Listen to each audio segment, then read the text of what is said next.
Assalamualaikum warahmatullahi wabarakatuh. Nama saya Risma Nurjana, saya merupakan mahasiswi dari program studi pendidikan Teknik Bangunan Fakultas Teknik Universitas Negeri Jakarta. Nah, pada kesempatan kali ini saya akan menjelaskan terkait dengan bagaimana atau menganalisis butir dari tes dan non-tes. Nah, tugas ini untuk memenuhi salah satu tugas ujian akhir semester pada mata kuliah evaluasi pembelajaran yang diampu oleh Bapak Dr. Rian Arthur, SPD MPD. Nah, sebelum masuk ke dalam analisis, kita akan memahami dulu bagaimana sih cara menyusun non-tes dan tes.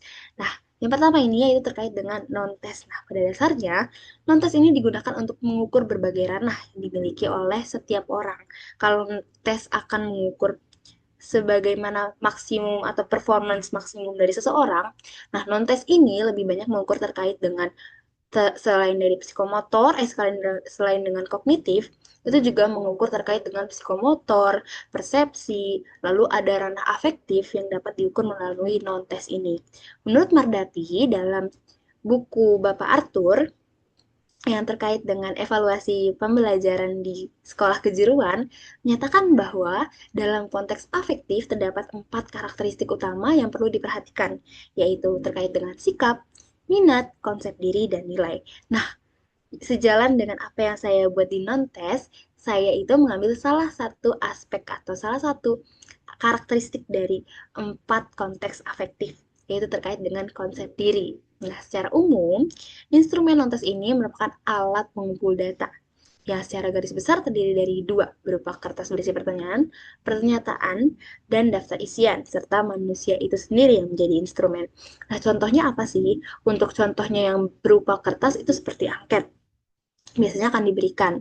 Nah, kalau untuk manusianya sendiri yang menjadi instrumen itu biasanya terkait dengan observasi, karena observasi itu manusianya tersebut atau manusia sendiri yang akan menjadi instrumennya. Nah, kalau misalkan terkait dengan borang atau pertanyaan dari wawancara, itu merupakan salah satu guidance untuk menjalankan sebuah instrumen non-tes. Nah, pada kegiatan semester ini, instrumen non-tes yang saya gunakan itu berupa kuesioner atau berupa berisi pernyataan atau pernyataan. Nah, itu sifatnya itu kenapa sih saya menggunakan ini? Karena sifatnya itu praktis, hemat waktu dan tenaga untuk membuat kuesioner yang seringkali digunakan dalam pembelajaran di sekolah gitu. Karena kan sekarang juga kita sudah berkembang sehingga untuk membuat non ini sangat mudah sekali.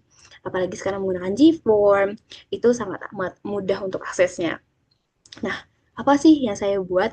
Yang saya buat terkait dengan instrumen non-tes ini yaitu hubungan konsep diri dengan kematangan karir siswa SMK. Menarik nih.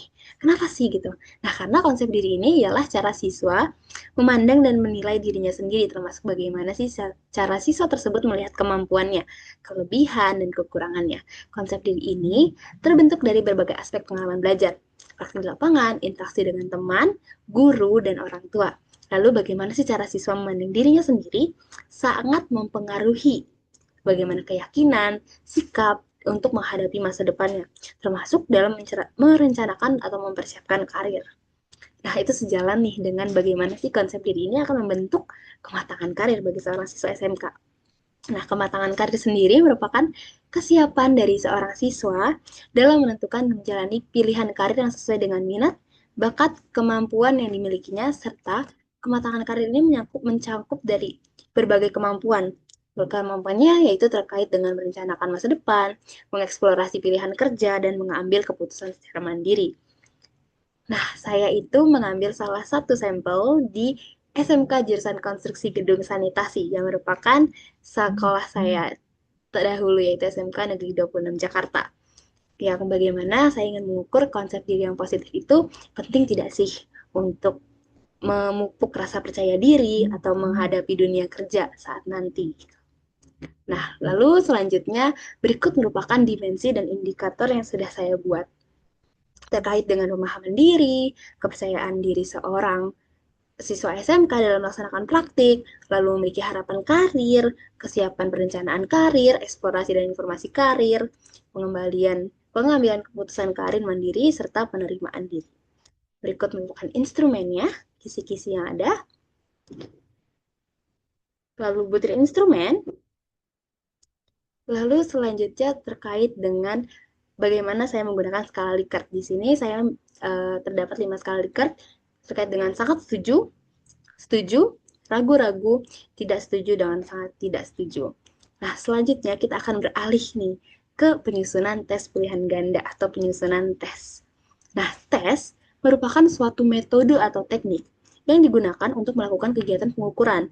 Di dalamnya sendiri memuat sejumlah pertanyaan, pernyataan, atau tugas yang harus diselesaikan oleh peserta didik guna menilai aspek perilaku. Nah, tes ini biasanya itu digunakan saat performance atau saat ingin mengukur performance maksimum dari seorang peserta atau seorang siswa atau seorang mahasiswa. Nah, tes ini dibedakan menjadi dua. Ada tes tertulis dan tes tidak tertulis. Nah, tes tertulis ini merupakan soal dan jawaban yang diberikan kepada peserta didik dalam bentuk bahan tulisan. Untuk menjawab soal, peserta didik tidak selalu merespon dalam bentuk menulis kalimat. Misalnya, bisa aja seorang siswa itu menggambar atau memberi tanda atau memberi jodoh atau membuat diagram dan sebagainya. Bisa juga akan membuat grafik atau sebagainya. Nah, terdapat berbagai jenis tes. Salah satu yang dibuat pada tugas besar ini yaitu tes pilihan ganda. Nah, tes dengan bentuk pilihan ganda ini ialah perangkat soal yang dijawab dengan memilih dari berbagai kemungkinan jawaban yang telah disediakan.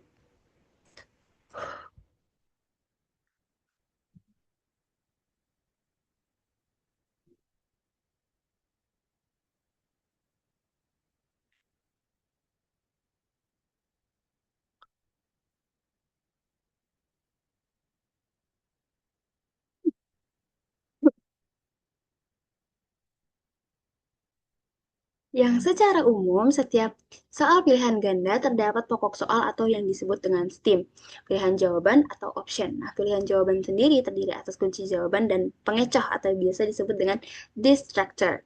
Nah, pada penyusunan tes pilihan ganda ini, terdapat kaidah penulisan soal yang terdiri dari materi, konstruk, dan bahasa. Pada aspek materi soal, tes atau soalnya ini harus sesuai dengan indikator yang telah dibuat. Lalu selanjutnya pilihan jawaban harus homogen dan logis bila ditinjau dari segi materi, dan setiap soal harus memiliki satu jawaban yang benar atau paling benar. Misalkan pada suatu soal itu harus homogen jawabannya. Jangan misalkan dalam A, B, C, D, A-nya itu pendek, B, C, D, atau yang lainnya itu lebih panjang. Maka hal tersebut akan membuat siswa, oh, saya akan memilih jawaban A karena jawaban A ini lebih unik dari yang lain gitu. Atau sebaliknya, justru jawaban atau jawaban A itu lebih panjang daripada jawaban B, C, D, dan yang lainnya. Hal tersebut membuat siswa akan guessing. Jadi kayak, oh ya sudah, karena jawaban atau kalimat di option A itu lebih panjang daripada kalimat di option lain, maka hal tersebut akan saya pilih dan sudah pasti itu benar. Gitu. Jadi, distractor ini harus berfungsi. Nah, selanjutnya, aspek konstruk terdiri dari pokok soal harus dirumuskan secara jelas dan tegas, tidak menimbulkan pengertian atau penafsiran yang berbeda. Rumusan pokok soal dan pilihan jawaban harus merupakan pernyataan yang diperlukan saja. Pokok soal tidak memberikan petunjuk ke arah jawaban yang benar. Pokok soal tidak mengandung pernyataan yang bersifat negatif ganda. Rumus atau panjang rumusan jawaban harus relatif sama, seperti yang tadi saya katakan. Lalu pilihan jawaban tidak mengandung semua jawaban benar. Nah, pilihan jawaban ini yang berbentuk angka harus disusun berdasarkan urutan besar dan kecil. Gambar grafik dan tabel harus jelas dan berfungsi. Butir soal tidak boleh bergantung pada jawaban soal sebelumnya. Nah, pada aspek ini, kita bisa mengetahui bahwa dalam pembuatan tes pilihan ganda ini, itu berbagai hal itu harus diperhatikan.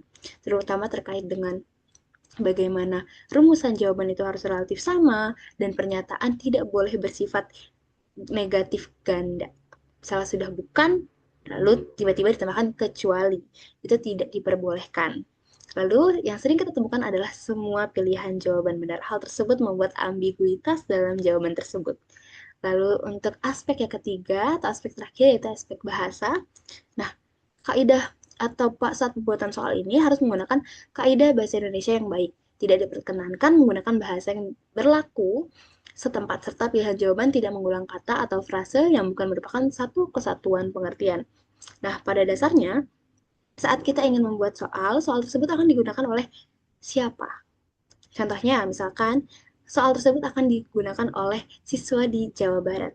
Nah, kita harus menyesuaikan. Penggunaan bahasa juga harus menyesuaikan dengan bahasa Indonesia yang baik. Tidak mungkin kita menggunakan bahasa Jawa. Oke, kalau misalkan kita akan menggunakan bahasa Sunda, tetapi hal tersebut se seminimalisir atau seminim mungkin tidak digunakan karena soal tersebut harus menggunakan kaidah bahasa yang baik. Seperti itu. Lalu selanjutnya, saya telah membuat sebuah soal. Nah, soal ini berdasarkan dari capaian pembelajaran pada fase F atau kelas 11. Nah, pada akhir fase F atau capaian pembelajarannya ini yang saya dapatkan dari Kemendikbud, itu peserta didik akan mendapatkan gambaran mengenai program keahlian yang dipilihnya sehingga mampu menemukan passion dan vision untuk merencanakan bagaimana aktivitas belajar. Selain itu, pada akhir fase F, pada aspek hard skill, peserta didik mampu memahami elemen-elemen kompetensi di bidang teknik konstruksi dan perumahan yang meliputi perencanaan pekerjaan, konstruksi, pelaksanaan pekerjaan konstruksi perumahan, pengawasan pekerjaan konstruksi perumahan, dan estimasi biaya pekerjaan konstruksi dan perumahan. Nah, kenapa saya mengambil hal ini? Karena sejalan dengan sebelumnya, saya akan mendapatkan atau saya akan membuat instrumen non-tes untuk siswa SMK konstruksi gedung sanitasi, maka dari itu saya membuat tes ini sesuai atau sejalan dengan passion dan vision dari konstruksi sendiri gitu. Nah, berikut merupakan kartu soal yang sudah saya buat. Berikut dengan tujuan pembelajaran, dari materi soal, dari indikator soal, serta tingkat kesukaran. Saya telah menggolongkan beberapa soal atau bisa saya katakan bahwa saya membuat 10 soal dan semuanya terdapat tujuan pembelajaran, terdapat materi soal, dapat indikator soal, tingkat kesukaran, lalu kunci jawaban. Karena kunci jawaban ini sangat-sangat penting. Selain itu, saya membuat soal itu berdasarkan dari buku modul ajar. Terdapat 2 buku modul ajar, yaitu terkait dengan dasar-dasar teknik konstruksi dan perumahan, serta 1 buku ajar lagi terkait dengan teknik konstruksi dan perumahan.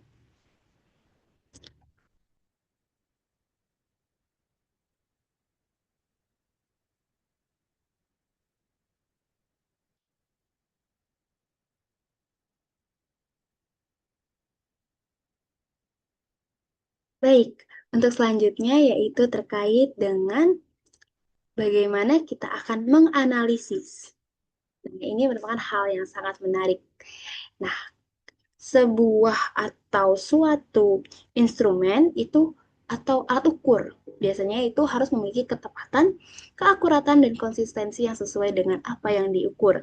Tidak terkecuali alat ukur di bidang pendidikan yang digunakan untuk mengukur kemampuan, sikap, dan keterampilan peserta didik. Untuk menghindari adanya keraguan dalam proses dan hasil alat ukur, harus memiliki ciri khas tepat, akurat, dan konsisten sehingga dapat terjamin kualitasnya. Dalam bidang pendidikan, kualitas alat ukur atau instrumen merupakan hal penting agar pendidik dapat memberikan informasi terkait dengan kegiatan pengukuran dengan tingkat kepercayaan yang tinggi dari pihak-pihak eksternal atau stakeholder. Nah, alat ukur ini atau alat ukur dalam pembelajaran itu perlu dihitung tingkat validitasnya, reliabilitasnya, tingkat kesukaran, dan daya beda. Pada butir-butir soal, saya ini menggunakan alat bantu software yaitu Gmetric untuk menghitung hal tersebut. Yang pertama terkait dengan validitas butir soal.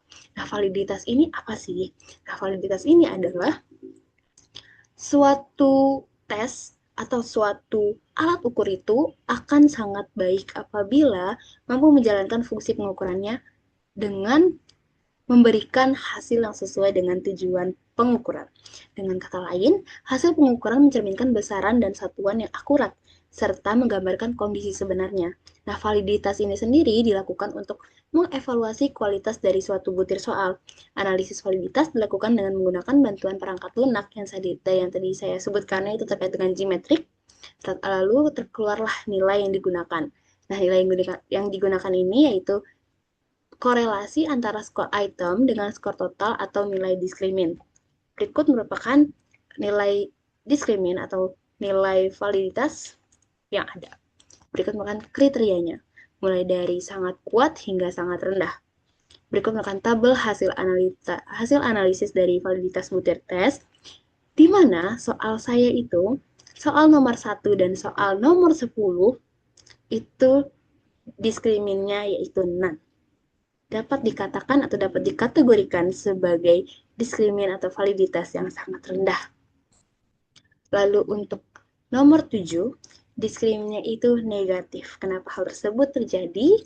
Nah, sudah yang hal tersebut terjadi atau hal tersebut dikarenakan mayoritas soal itu mampu membedakan secara efektif antara peserta dengan kemampuan tinggi dan rendah. Sedangkan soal nomor 1 dan 10 yang memiliki nilai diskriminan itu berarti soalnya tidak bervariasi dalam jawaban peserta. Nah, dapat diasumsikan bahwa semua peserta didik menjawab benar atau salah, sehingga tidak dapat dihitung nilai korelasinya. Sedangkan soal nomor 7 memiliki nilai diskrimin negatif, yang menunjukkan bahwa peserta yang berkemampuan rendah justru menjawab benar dan peserta yang berkemampuan tinggi menjawab salah sehingga butir soal tersebut tidak berfungsi sebagaimana mestinya. Nah, temuan ini menguatkan pendapat dari Ari Kunto pada tahun 2012 menyatakan bahwa butir soal yang memiliki nilai diskrimin rendah atau negatif harus direvisi atau tidak bisa digunakan karena dapat mengganggu akurasi pengukuran. Seperti yang sudah dikatakan tadi, kalau misalkan sebuah alat ukur itu baiknya adalah bisa mengukur dari tujuan tertentu. Nah, sedangkan jika akurasinya tersebut negatif atau non, maka hal tersebut tidak dapat digunakan atau akan mengganggu dari akurasi pengukuran. Selanjutnya yaitu terkait dengan validitas butir soal non-tes. Nah, berikut merupakan hasil nilai diskrimin dari validitas butir non-tes. Selanjutnya yaitu untuk mengukur variabel hubungan konsep diri dengan kematangan karir siswa SMK, digunakan non-tes yang berupa kuesioner yang memuat 13 butir soal atau 13 butir pernyataan. Nah, dalam instrumen ini, setelah diuji validitasnya, menghasilkan 9 butir pernyataan yang telah memenuhi kriteria validitas dengan indeks korelasi di atas 0,3, diantaranya butir nomor 6, 8 yang memiliki validitas sangat baik, dengan nilai diskrimin masing-masing sebesar 0,7804 dan 0,7053. Nah, butir nomor 4, 5, 6, 7, 8, 9, 10, dan 12 tergolong juga valid karena memiliki kategori yang cukup tinggi. Sedangkan 1, 2, 3, 11, dan 13 memiliki kategori rendah, yang dapat diartikan bahwa butir-butir tersebut belum efektif dalam mengukur dimensi konsep diri dan kematangan karir yang sesuai dengan tujuan penelitian atau tujuan dari pembuatan non-tes tersebut. Nah, temuan ini sejalan dengan pendapat Mardapi yang menekankan pentingnya kesesuaian antara item dengan karakteristik afektif yang akan diukur, baik dari segi isi maupun redaksi. Oleh karena itu, diperlukan perbaikan terhadap butir-butir yang memiliki validitas rendah dengan cara merevisi redaksi agar lebih jelas dan menghindari ambiguitas, dan memastikan keterkaitan langsung dengan indikator konsep diri atau kematangan karir siswa SMK. Dengan langkah revisi ini diharapkan instrumen non-tes dapat menghasilkan data yang lebih valid dan akurat, sehingga benar-benar mampu menggambarkan hubungan antara konsep diri dengan kematangan karir siswa SMK secara objektif dan dapat dipertanggungjawabkan.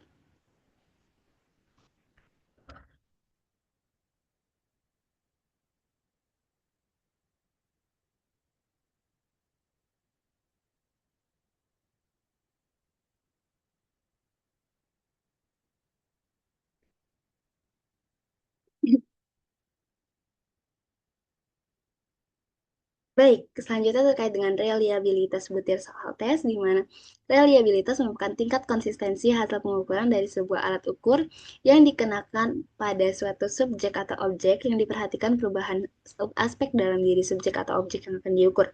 Artinya, pengukuran akan menghasilkan skor yang relatif sama pada suatu subjek atau objek selama tidak terjadi perubahan aspek ukur di dalam diri subjek atau objek tersebut. Nah, berikut merupakan tabel dan data reliabilitas tes dari software Gmetric. Berikut merupakan 5 metode yang akan digunakan oleh Gmetric. Berikut hasilnya, di mana terdapat reliability if item deleted.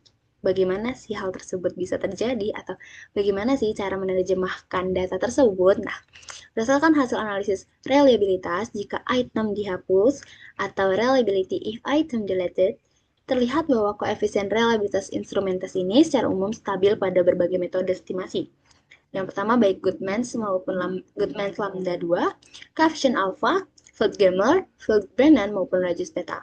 Namun demikian, terdapat temuan menarik pada item ketujuh, di mana penghapusan item tersebut justru meningkatkan koefisien alfa menjadi 0,8091, Goodman lambda menjadi 0,8500, serta Feldgamer dan Feldman masing-masing naik menjadi 0,8511 dan 0,8490, yang merupakan nilai tertinggi di antara semua skenario penghapusan item. Hal ini menunjukkan bahwa item ketujuh memberikan kontribusi yang kurang konsisten terhadap keseluruhan instrumen. Dengan kata lain, sedikit mengganggu homogenitas antar item. Sebaliknya, penghapusan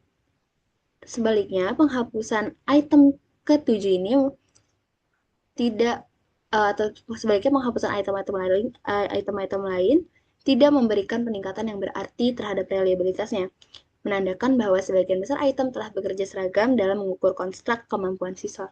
Dengan demikian, instrumen tes ini dapat dikatakan sudah memiliki reliabilitas internal yang baik, tetapi dapat direvisi pada item ketujuh, patut dipertimbangkan untuk lebih memaksimalkan konsistensi internal dan mengurangi potensi error. Lalu untuk reliabilitas butir non-test, di mana instrumen non-test ini bertujuan untuk mengukur hubungan konsep diri dengan kematangan karir siswa SMK. Sedangkan instrumen tes ini terdiri dari 13 butir pernyataan dengan bentuk kuesioner setuju, sangat tidak setuju, ragu-ragu, setuju, dan sangat setuju. Nah, sama halnya dengan instrumen tes ini juga harus diuji reliabelnya. Berikut merupakan hasil reliable dari Gmetric. Nah, berdasarkan hasil analisis reliabilitas instrumen non-test yang digunakan untuk mengukur konsep diri dan kematangan karir siswa SMK, diperoleh koefisien reliabilitasnya yang sangat baik dengan nilai Goodman's lambda 2 sebesar 0,8434, koefisien alfa atau alfa Cronbach sebesar 0,8194, Feldgamer sebesar 0,8300, Feldbrennan sebesar 0,8588258, dan Rajus Beta sebesar 0,8194. Ini mengindikasikan bahwa instrumen ini memiliki konsistensi internal yang kuat dalam mengukur bagaimana peserta didik memandang nilai dirinya sendiri atau konsep diri, serta kesiapan mereka dalam merencanakan karir atau kematangan karir. Dalam tabel reliability if item deleted, terlihat bahwa tidak ada satupun item yang jika dihapus secara signifikan meningkatkan reliabilitas keseluruhan, yang menunjukkan bahwa setiap item pada umumnya mendukung kestabilan instrumen.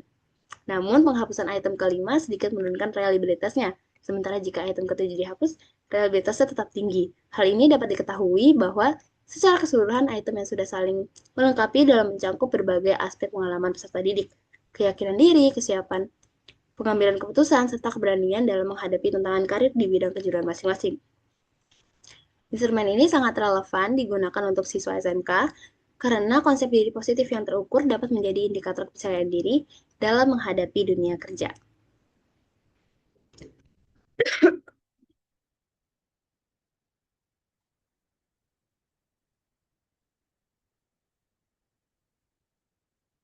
Lalu selanjutnya terkait dengan tingkat kesukaran tes. Nah, tingkat kesukaran tes adalah ukuran yang menunjukkan proporsi peserta didik yang mampu menjawab benar suatu soal. Nilai tingkat kesukaran berkisar antara 0 hingga 1, di mana semakin tinggi nilainya, maka semakin mudah soal tersebut. Secara umum, soal diklasifikasikan ke dalam 3 kategori, yaitu sukar, 0,00 sampai 0,3, sedang itu 0,31 sampai dengan 0,7, dan mudah itu 0,7 sampai dengan 1. Nah, soal yang terlalu mudah atau terlalu sulit seringkali kurang efektif dalam mengevaluasi pembelajaran karena tidak memberikan informasi yang cukup untuk membedakan kemampuan siswa. Idealnya, suatu tes disusun berdasarkan komposisi seimbang, yaitu sekitar 50% mudah, 30% sedang, dan 20% sukar. Berikut merupakan hasil analisis kesukaran yang sudah dilakukan. Nah, berdasarkan hasil analisis, diketahui terdapat 2 butir soal yang tergolong dalam kategori sukar, yaitu soal nomor 1 dan nomor 7. Selanjutnya, 4 butir soal berada pada kategori sedang, yakni nomor 2, 3, 4, dan 5. Adapun 4 soal lainnya termasuk dalam kategori mudah, yaitu soal 6, 8, 9, dan 10. Nah, distribusi tingkat kesukaran ini menunjukkan bahwa sebagian besar soal berada dalam rentang sedang dan mudah. Kondisi ini menunjukkan bahwa sebagian besar soal belum sepenuhnya optimal dalam mengukur variasi kemampuan peserta didik. Secara khusus, soal nomor 10 memiliki tingkat kesukaran sebesar 1, yang berarti seluruh peserta didik menjawabnya dengan benar. Hal ini menunjukkan bahwa soal tersebut terlalu mudah dan kurang berfungsi dalam membedakan kemampuan siswa, sehingga sebaiknya soal ini direvisi atau diganti. Untuk memperoleh evaluasi seimbang dengan komposisi yang ideal yang sudah saya katakan, yaitu 50% mudah, 30% sedang, dan 20% soal sukar. Selanjutnya itu terkait dengan daya beda. Nah, daya beda ini merujuk pada kemampuan suatu soal untuk membedakan antara peserta didik yang berkemampuan tinggi dan berkemampuan rendah, di mana soal yang memiliki daya beda tinggi akan dijawab dengan benar oleh peserta didik yang berprestasi, dan cenderung dijawab salah oleh siswa yang berkemampuan rendah. Dengan demikian, soal tersebut berfungsi secara optimal dalam menyeleksi atau mengklasifikasikan tingkat penguasaan peserta didik terhadap materi yang diuji. Menurut klasifikasi umum, daya beda dibagi ke dalam 5 kategori, mulai dari 0,7 atau lebih dari 0,7 itu sangat baik. 0,4 sampai dengan 0,69 itu baik. 0,20 sampai dengan 0,39 itu cukup. 0,00 sampai dengan 0,19 itu jelek atau kurang baik. Dan kurang dari 0 yaitu negatif. Nah, soal daya beda atau negatif ini perlu diwaspadai karena bisa menandakan adanya kekeliruan dalam konstruksi soal, seperti kunci jawaban yang salah atau pengecoh yang terlalu kuat. Oleh karena itu, soal dengan daya beda negatif itu sangat rendah atau sangat rendah itu harus direvisi atau dihapus dari bank soal. Berikut merupakan nilai daya beda dan kategori yang sudah saya rencanakan. Selanjutnya, berdasarkan hasil analisis terhadap daya beda butir soal, diperoleh informasi bahwa terdapat satu butir soal yang memiliki daya beda sangat baik, yaitu soal nomor 4. Selain itu, sebanyak 6 butir soal tergolong dalam kategori daya beda yang baik, yakni nomor 2, 3, 5, 6, 8, dan 9. Sedangkan terdapat satu soal termasuk dalam kategori yang kurang baik, yaitu nomor 1 dan nomor 7. Sedangkan ada nomor 10 yang tidak dapat dianalisis karena keseluruhan peserta didik menjawab soal tersebut dengan benar. Yang berarti soal tersebut tidak memiliki variasi dan tidak dapat dibedakan antara peserta didik yang berkemampuan tinggi maupun berkemampuan rendah. Soal-soal dengan daya beda rendah atau negatif ini perlu sekali direvisi karena tidak mampu membedakan antara peserta didik berdasarkan kemampuannya. Nah, revisi ini dilakukan pada redaksi soal, tingkat kognitif atau kualitas distraktor yang akan digunakan. Baik, berikut merupakan saran dan kesimpulan dari hal-hal yang sudah saya lakukan di atas tadi. Yang pertama, terkait dengan revisi soal yang bermasalah, yaitu soal nomor 7 yang perlu diperbaiki atau dihapus karena memiliki validitas negatif dan daya beda yang sangat rendah, yaitu untuk soal tes. Dan soal nomor 10 juga perlu direvisi karena terlalu mudah dan tidak memiliki daya pembeda. Jadi, hal tersebut none atau semua siswa itu menjawab dengan benar. Lalu, perbaikan redaksi atau di instruktur, penyempurnaan komposisi soal di mana idealnya itu 30% soal mudah, 50% soal sedang, dan 20% soal sukar menurut Bapak Rian Arthur. Lalu, pengujian ulang setelah direvisi, dan pemanfaatan hasil evaluasi secara berkelanjutan. Nah, kesimpulannya, berdasarkan hasil analisis instrumen tes pilihan ganda yang telah disusun atau diuji menggunakan perangkat lunak G-metrik, dapat disimpulkan bahwa secara umum kualitas butir soal tergolong cukup baik, meskipun terdapat beberapa kelemahan yang perlu menjadi perhatian lebih lanjut. Dari segi validitas, sebagian soal memiliki validitas dengan kategori yang cukup dan kuat, yaitu sebanyak 6 butir soal dengan koefisien validitas di antara 0,4136 hingga 0,7542.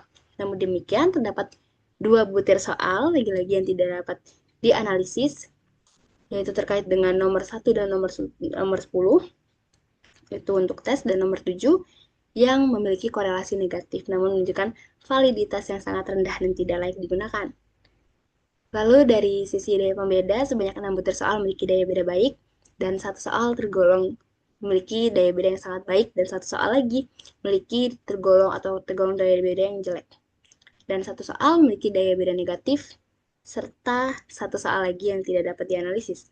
Hal ini menunjukkan sebagian besar soal mampu membedakan siswa berdasarkan kemampuan meskipun terdapat beberapa butir soal yang perlu diperbaiki. Lalu untuk tingkat kesukaran, sebaran soal tergolong cukup seimbang.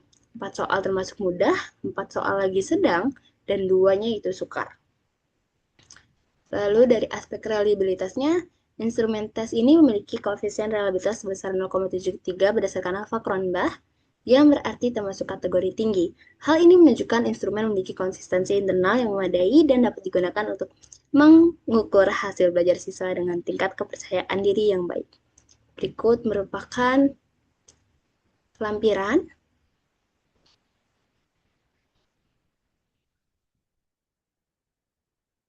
dari hasil geometrik dan berikut merupakan lampiran dari data GFON non-test dan tes.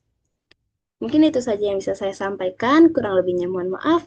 Wassalamualaikum warahmatullahi wabarakatuh.